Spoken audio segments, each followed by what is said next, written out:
এর মধ্যে সাহাবীদের মধ্যেই মিস্তাহ রাদিয়াল্লাহু তাআলা তিনিও বলেছেন, আবু বকর যারে দেখে শুনে চলায় ফিরে সব করে, সে আবু বকরের মেয়ের ব্যাপারে এই কথা বলছে।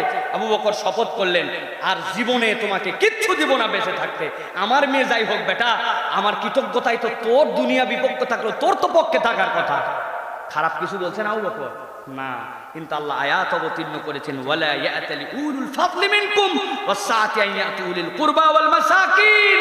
আল্লাহ বলছেন খবরদার, কোন সাহাবীর পক্ষে এটা শোভনীয় হবে না যে সাহাবী বলবে যে আমি কোন মিসকিনকে এতিমকে কিচ্ছু দিব না।